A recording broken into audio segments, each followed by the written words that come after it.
कब तक? बोले यावत इदम हीनोम्य, हम जब तक मैं अपने शरीर को नहीं छोड़ देता।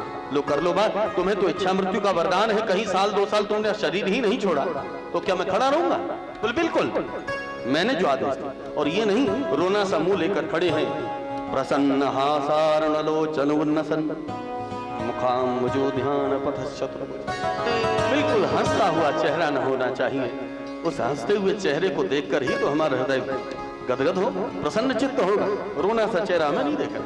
चतुर्भुज रूप लेकर आप खड़े हो जाइए, बस हम यही चाहते हैं। श्रीमद् भागवत में भीष्म पितामह ने भगवान को प्रतीक्षा करने को कहा, खड़े होने को कहा, और रामायण में शरभंग ने भगवान को खड़े होने को कहा कि जब लगी रहूं दास हित लागी, जब लगी रहूं दास हित लागी, जब लगी रहूं दास हित लागी, जब लगी रहूं दास हित लागी, जब लगे मिलहूं तिनहूं तन त्यागी, जब लगे मिलहूं तिनहूं तन त्यागी, जब लगे मिलहूं तिनहूं तन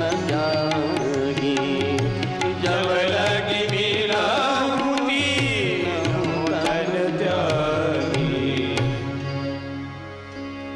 शरभंग ने भी भगवान से खड़े होने को कहा, जब तक मैं अपने शरीर को नहीं छोड़ता, दास के हित के लिए आपको खड़े ही रहना। खड़े हो गए। उत्तरायण का सूर्य आया, मृत्यु का समय निकट आया। भीष्म पितामह ने भगवान की अद्भुत अद्वितीय स्तुति करी है। और भगवत प्रेमी जन, भक्त के जीवन में गोविंद के दर्शन हो जाना ही उत्तरायण का सूर्य के प्रकट हो जाना है। गोविंद के दर्शन हो गए माने उत्तरायण का सूर्य आ गया। उत्तरायण का सूर्य कुछ और नहीं, भगवान जब सामने खड़े हैं तो भीष्म पितामह के लिए वही उत्तरायण का सूर्य है। समय नजदीक आ गया, अब कोई परवाह नहीं, कोई चिंता नहीं, शरीर छूटे तो छूट जाए, देह रहे या न रहे, उन्मुक्त भाव से भगवान की अद्भुत स्तुति करने लगे कि इति मधुरुपकल्पिता वितृष्णा भगवती सात्वत पुंगवे विभूमि स्वसुखमुपगते क्वचित् विहर्तुं प्रकृतिमुपेयुषि यद्भव प्रवाह। प्रभु मेरी आपसे एक विनती है। भगवान बोले कहो। मेरी एक अविवाहिता पुत्री है जिसकी अभी तक शादी नहीं। क्या कहते हैं अविवाहिता पुत्री? जब आपने विवाह ही नहीं किया तो आपकी पुत्री कहां से? लगता है हाथी के दांत खाने के और दिखाने के और, ऊपर से ब्रह्मचारी तो ये लड़की कहां से? तुरंत अपनी बात को पलट पड़ेगा। नहीं महाराज, ऐसी बात नहीं है।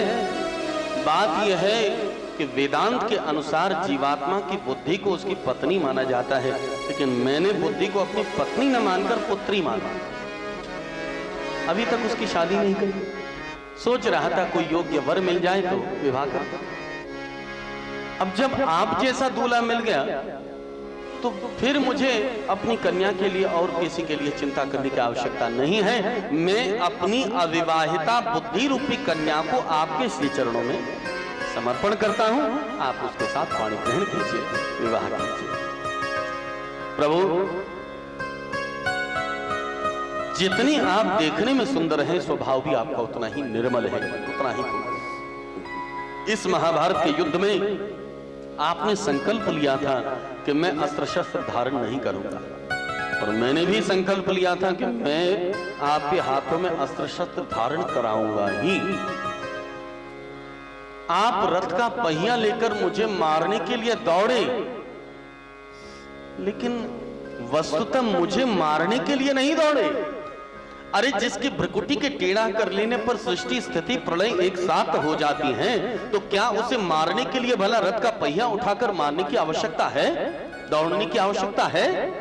नहीं, ये तो केवल पूरा दिखावा था, प्रपंच था। इसके पीछे भाव कुछ और है। इसके पीछे केवल आपको अपने भक्त की प्रतिज्ञा का मान रखना था, बस यही बात है कि प्रबल प्रेम के पाले पढ़कर, प्रबल प्रेम के पाले पढ़कर, प्रबल प्रेम के पाले पढ़कर, प्रबल प्रेम के पाले पढ़कर, प्रभु को नियम बदलते देखा, प्रभु को नियम बदलते देखा, प्रभु को नियम बदलते देखा, प्रभु को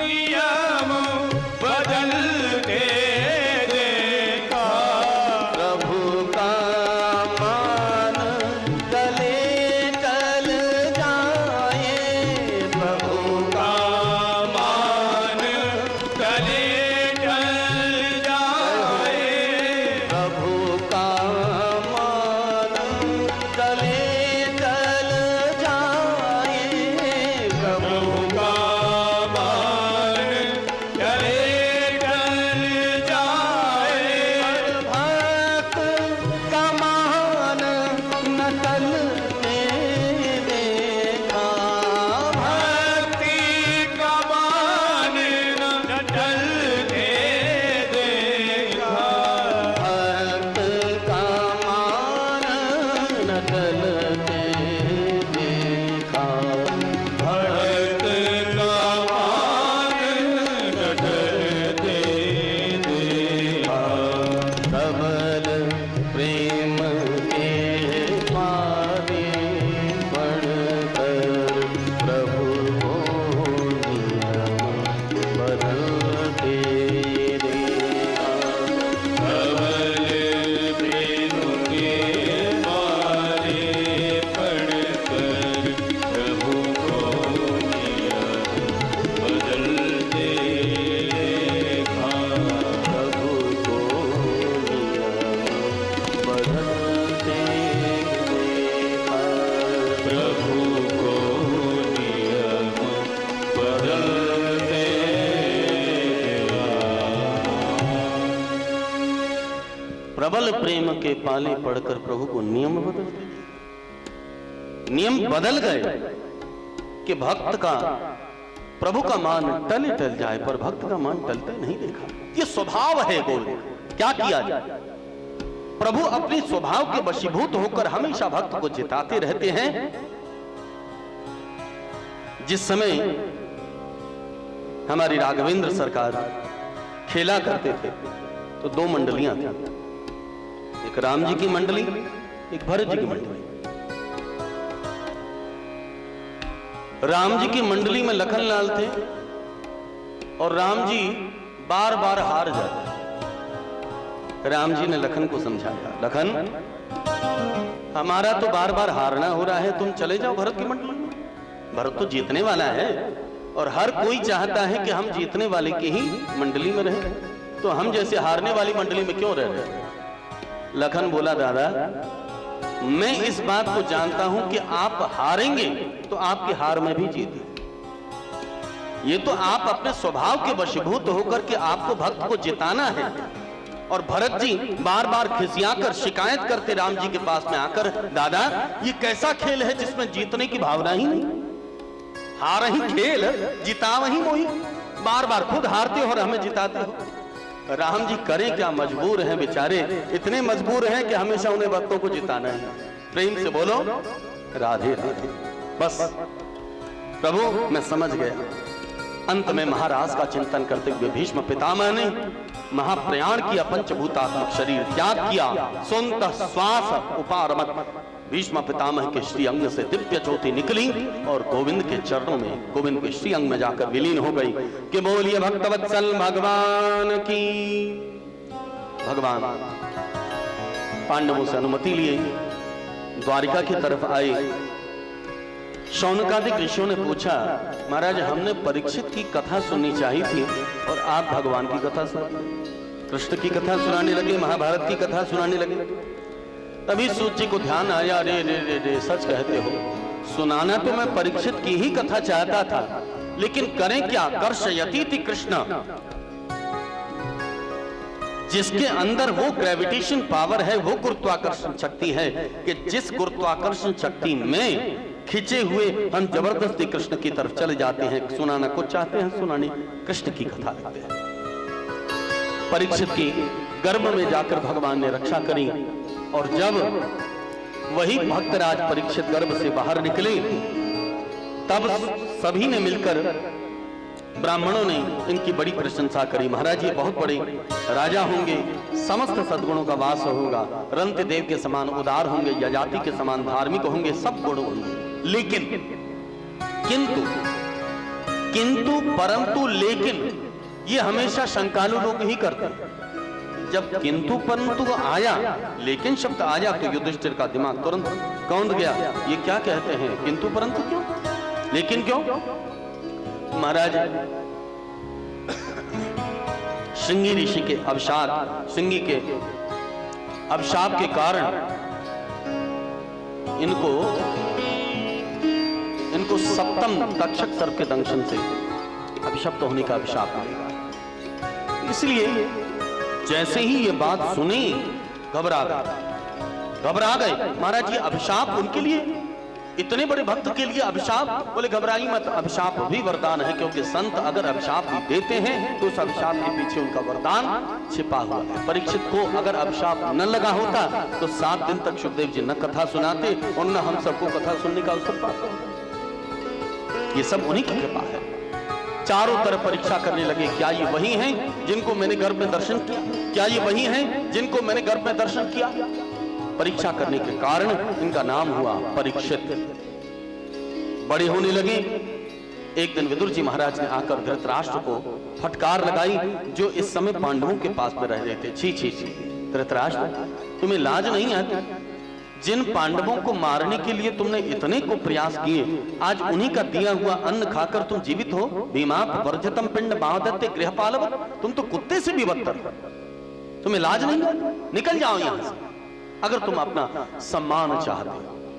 धृतराष्ट्र को इतनी ठेस लगी कि अपनी पत्नी गांधारी को साथ में लेकर, विदुर को साथ में लेकर चले आए भागीरथी की सप्तधारा हरिद्वार में, जहां सप्तर्षियों ने साधना करी, वहीं छोटी सी झोपड़ी बनाई। मात्र 5 दिन की साधना से उन्हें भगवत प्राप्ति हुई। उनका श्री अंग से अग्नि निकली, कुटिया जलने लगी, गांधारी भी उसमें प्रवेश कर गई, दोनों का शरीर भस्म हुआ, भगवत धाम की प्राप्ति हुई। इधर युधिष्ठिर को बड़ी चिंता हुई, ताऊ जी कहां गए? तब नारद जी महाराज तुम्बुरु के साथ में उनके पास में आए थे, उन्हें सारी बात बतलाई कि धृतराष्ट्र का महाप्रयाण हो चुका है। प्रेम से बोलो श्री राधे। लेकिन भगवान को गए भी अभी 7 महीने हो गए। एक दिन भीम युधिष्ठिर के पास में खड़े थे। युधिष्ठिर ने भीम से अपनी सारी बातें बतलाई। भीम, आज न जाने मुझे क्या हो रहा है, मेरी बाईं जंघा फड़क रही है, मेरी बाईं आंख फड़क रही है, नाना प्रकार के अपशकुन हो रहे हैं, सियार और कुत्ते आकाश की तरफ मुंह उठाकर रो रहे हैं, लगता है कुछ न कुछ दुर्घटना घटने वाली है। बहुत दिन हो गए। गता सप्ताधुना मासा भीमसेन तवानुज, 7 महीने बीत गए, न अर्जुन की कोई खबर है और न द्वारकाधीश की कोई खबर, न उनके परिवारीजनों की कोई खबर। ये सब बातें चल ही रही थी कि इतने में अर्जुन के बाल बिखरे हुए, कपड़े फटे हुए और तेज विहीन, कांति विहीन अवस्था को देखा। युधिष्ठिर ने पूछ लिया, क्या हुआ अर्जुन, तुम्हारी ये हालत कैसे हो गई? कहीं ऐसा तो नहीं किसी ब्राह्मण याचक को तुमने अपमानित करके घर से बाहर निकाल दिया हो, जिससे तुम्हारा तेज नष्ट हो गया हो? नहीं दादा, ये सब बात नहीं है। तो फिर कि वंचितो हम महाराज हरिणा बंधु रूपिणा, ये न मे परितम तेजो देव विस्मापनं यक्षण वियोगेन लोको यप्रियदर्शन मुक्तेन रहितो येष मृतकः प्रोच्यते। दादा, हम जब कृष्ण की विशाल वृक्ष की छांव में बैठकर अपनी शीतलता का अनुभव कर रहे थे, आज वही कृष्ण रूपी विशाल वृक्ष कटकर गिर पड़ा। हम सब कृष्ण से अलग हो गए, कृष्ण स्वधाम को चले गए। क्या कहते हैं? सच कहता हूं दादा, जिस कृष्ण के मुहूर्त भर भी अगर इस शरीर से निकल जाए तो जिसे लोग इतना मान सम्मान आदर प्रदान करते हैं, तुरंत मृतक घोषित करके घर से निकालते भी देरी नहीं लगती। कृष्ण है तो इतना सम्मान है, वो चैतन्य ब्रह्म भीतर मौजूद है तो सभी सम्मान करते हैं, नहीं तो कौन किसका सम्मान करे। दादा आज हम सब निष्प्राण हो गए।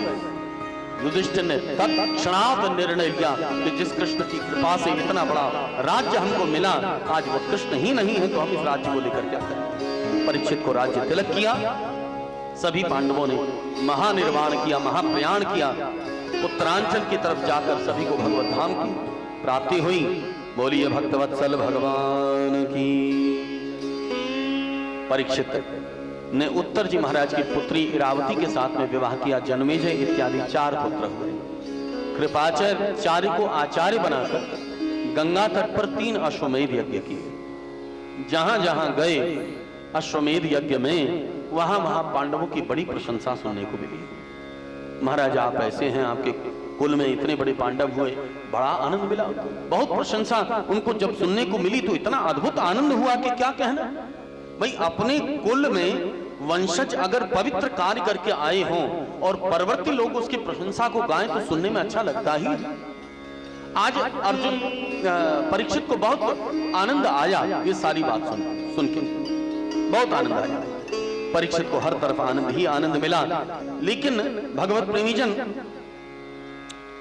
एक दिन की बात, यही परीक्षित जब कहीं जा रहे थे तो एक मृतप्राय कृषकाय गाय के ऊपर में एक शूद्र वेशधारी बहुत अत्याचार का प्रताड़ना कर रहा था, बरसना कर रहा, मार रहा था। परीक्षित को क्रोध आ गया, कस्तम मत्सरणी लोके बलात् दंश बलान बली।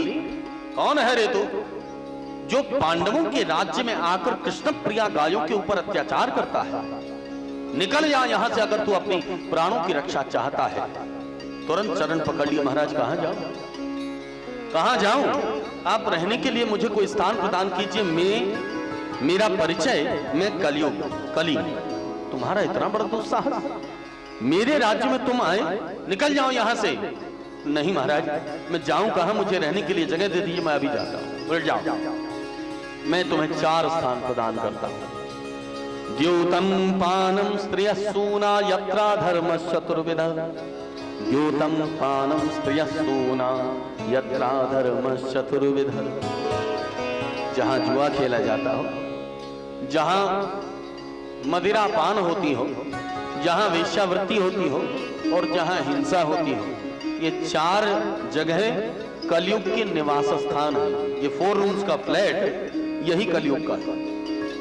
लेकिन कलयुग बोला, महाराज 4 rooms flat is uncomfortable for me, इतने से काम नहीं चलने वाला, 1 कमरा और दीजिए। बात यह है कि न तो आपके राज्य में कोई जुआ खेलता, न कोई शराब पीता, न कोई हिंसा करता, न कोई वेश्यावृत्ति करता। मैं कह रहा हूं कोई एक स्थान तो हो जहां रह सकता हूं। तुरंत परीक्षित ने कहा, ठीक है जाओ, सुवर्ण में जाकर निवास करो। कलयुग नाच उठा, वाह वाह परीक्षित, अब देखता हूं कि तू हमारा क्या करता है। अब आया है ऊंट पहाड़ के नीचे, अब तक तुम्हारी बारी थी, अब हमारी बारी। देखो अब तुम क्या करते। यही परीक्षित जी महाराज शिकार खेलने के लिए गए थे। माथे पर जरासंध का राजमुकुट धारण करके गए, जिसमें कलयुग प्रवेश कर गया। लेकिन बड़े आश्चर्य का विषय है कि भगवान ने उद्धव जी महाराज को विभूति योग में बतलाया, धातूनाम कांचनम अस्मि, धातुओं में मैं सोना हूं। तो जहां भगवान निवास करें वहां कलयुग कैसे आए, कलयुग कैसे प्रवेश कर गया? तो ये बात कुछ समझ में नहीं आई। तब विद्वानों ने इसका समाधान किया कि अधर्म और अन्याय से जो धन कमाया जाता है उसमें ही कलयुग का निवास होता है। न्याय और धर्म के द्वारा उपार्जित धन में कभी कलयुग प्रवेश नहीं कर पाता। परीक्षित के मस्तक पर जो राजमुकुट था वो जरासंध का अपवित्र राजमुकुट था, जो अन्याय और अधर्म से कमाया गया था, जिसके चलते कलयुग प्रवेश कर गया। गोस्वामी जी ने बड़ा सुंदर समाधान किया कि तुम ही निवेदित भोजन करही, तुम ही निवेदित भोजन करही, तुम ही निवेदित भोजन करही, तुम ही निवेदित भोजन करही, प्रभु प्रसाद पट भूषण धरही, प्रभु प्रसाद पट भूषण धरही, प्रभु प्रसाद पट भूषण धरही, प्रभु प्रसाद पट भूषण धरही।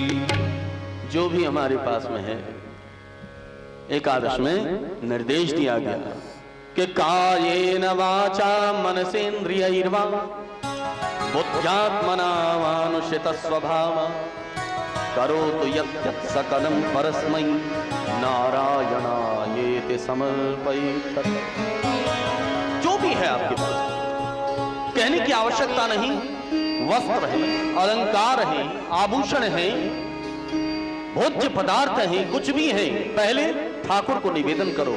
अगर गोविंद का चित्रपट हो, भगवान का चित्रपट हो, गोविंद का विग्रह हो, कुछ भी हो, एक बार उनको दिखाओ। जब वो देख लेंगे, ठाकुर कभी कुछ खाते नहीं। अगर सच कहते हैं, प्रायः इस बात को कहा जाता है और इसमें कोई संदेह भी नहीं कि गोविंद अगर खाने लगे तो शायद कोई खिलाए ही नहीं। वो कभी खाते नहीं, वो तो केवल दृष्टिभोग करते हैं, वो केवल दृष्टिपात करते हैं, अपनी कृपा दृष्टि को डालते हैं। क्यों? अरे उन्हें तो केवल ये देखना है कि तुम क्या दे रहे हो, हमें नहीं चाहिए, तुम किस भाव से दे रहे हो, मैं ये देखता हूं, बस यही तो चाहिए। तो तुम ही निवेदित भोजन करही, प्रभु प्रसाद पट भूषण दे रहे। अलंकार को स्पर्श कराकर ग्रहण करो कि प्रसाद बन जाएगा, और प्रसाद प्रसन्नता प्रदान करता है, बड़ा अद्भुत आनंद प्रदान करता है। इधर मृगया खेलने के लिए गए, परीक्षित ने जरासंध का अपवित्र राजमुकुट धारण किया, कलयुग प्रवेश कर गया। प्यास लगी, शमीक मुनि के आश्रम में पहुंचे, ध्यानस्थ बैठे थे। शमीक मुनि प्रार्थना की, ईश्वर बहुत जोर की प्यास लगी है, थोड़ा जल पिलाइए। ध्यानस्थ होने के कारण ध्यान नहीं, क्रोधित हो गए कली के प्रभाव से। मृषा समाधि रहुस्य किम निश्चात क्षत्र बंधु भी। अरे पाखंडी, मिथ्या समाधि लगाए बैठा है, ठहर अभी देखता हूं। पास में एक मरा हुआ सर्प पड़ा हुआ था, उठाकर गले में लपेटा। शमीक पुत्र के पास, श्रृंगी के पास खबर गई, श्रृंगी दौड़कर आए, पिता के गले में मृत सर्प देखा, हाथ में मंत्राभिषिक्त जल लिया। क्रोधात् भवति सम्मोह, सम्मोहात् स्मृति विप्रम, बुद्धिनाशो बुद्धिनाशात् प्रणश्यति। क्रोध से बुद्धि मोहग्रस्त हो जाती है। बिना विचार करके श्रृंगी ऋषि ने अभिशाप दे दिया, इतिलंघित मर्यादम तक्षक सप्तमे हनि दंक्षते स्म कुलांगारो चोदितो मे ततद्रोहन्। परीक्षित, तूने अपनी मर्यादा का उल्लंघन किया है, जा मैं तुझे अभिशाप देता हूं कि आज से सप्तम दिवस तक्षक सर्प के दंशन से तेरी मृत्यु हो जाएगा। परीक्षित के कानों में जब ये शब्द गए, सारा राजपाट जन्मेजय को दिया। उत्तर प्रदेश में मुजफ्फरनगर से 24 किलोमीटर दूर शुक्रताल बोल के जगह है, गंगा के किनारे। विशाल वृक्ष के नीचे आकर बैठ गए सुखदेव जी, ध्यानस्थ होकर बैठे थे। जब यह खबर आग की तरह फैल गई कि परीक्षित जैसे धर्मात्मा को अभिशाप लग गया है, सारे संत जन दौड़ दौड़ कर परीक्षित के पास में आने लगे। बड़े बड़े संत, अत्रि वशिष्ठ च्यवनः शरद्वान् अरिष्टनेमि भृगु अंगिराश्च पराशरोगादि सुतोऽथ राम उतच्च इंद्रत्वमदयित्मवाह। अत्रि वशिष्ठ च्यवन शरद्वान अरिष्टनेमि भृगु अंगिरा इत्यादि सभी संत जन, सब संत जनों के आते ही परीक्षित ने प्रणाम करके कहा, महाराज अब मुझे डर नहीं कि मुझे मृत्यु निकट में आने वाली, नहीं डर, लेकिन आज आप कृपा करके कृष्ण कथा सुनाइए, केवल मेरा ये विशेष आग्रह है। मुझे अब डर नहीं कि क्या आएगा, मृत्यु आ रही है जा रही है, कोई परवाह नहीं, मुझे कोई डर नहीं, कोई डर नहीं। परीक्षित कृष्ण कथा का संकल्प लिए इतने में श्री सुखदेव जी महाराज का आगमन हुआ। जैसे ही सुखदेव जी का आगमन हुआ, चारों तरफ खुशी की लहर दौड़ गई। यतत्रा भवत् भगवान व्यास पुत्रो यत्रेच्छया गामचमानो नपेक्ष अलक्षलिंगो निजलाभतुष्टो वृतश्च बालैरवधूतवेषः वृतश्च बालैरवधूतवेषः। बड़ा अद्भुत। तत्रा अभवत् भगवान व्यासपुत्रो, व्यासपुत्र सुखदेव नहीं, भगवान ही व्यासपुत्र सुखदेव के रूप में अवतीर्ण हुए हैं। अलक्षलिंगो, जिनकी दृष्टि में लिंगगत भेद नहीं, पुरुष स्त्री नहीं, सर्वत्र सर्वम खलविदम ब्रह्म, सिय राममय सब जग जानी, सर्वत्र अपने प्रभु का दर्शन कर रहे हैं। और निजलावतुष्टो, निजाभ्याम श्री राधा कृष्णाभ्याम तयोः दर्शन एवलावतुष्टः स निजलावतुष्टः, अपने हृदय मंदिर में श्री राधा कृष्ण की युगल झांकी का दर्शन करने में जो परम निमग्न है। ऐसे दिगंबर सुखदेव जी महाराज 16 वर्ष की अवस्था के हैं। तम 2 वर्षम, 16 वर्ष के हैं, लेकिन घुमाकर सूजी ने घुमाकर 8 दूनी 16, सीधे इसलिए नहीं कहा कि सुखदेव जी 16 वर्ष के हैं अवश्य, लेकिन 8 वर्ष के बालक की भांति पूर्ण निष्काम, पूर्ण वासना रहित, पूर्ण कामना रहित। इसलिए तम 2 वर्षम सुखदेव जी का आगमन हुआ। सब ने मिलकर श्री सुखदेव जी को प्रणाम किया। आइए हम भी सब मिलकर सुखदेव जी को प्रणाम करके स्तुति करके आगे चलते हैं। षोडश वर्ष किशोर मूर्ति श्याम वरद दिगंबरम, षोडश वर्ष किशोर मूर्ति श्याम वरद दिगंबरम। हरि षोडश वर्ष किशोर मूर्ति श्याम वरद दिगंबरम, षोडश वर्ष किशोर। जय हो श्री सुखदेव। हरि घूंघर वाले केश झलके, घूंघर वाले केश झलके, घूंघर वाले केश झलके, घूंघर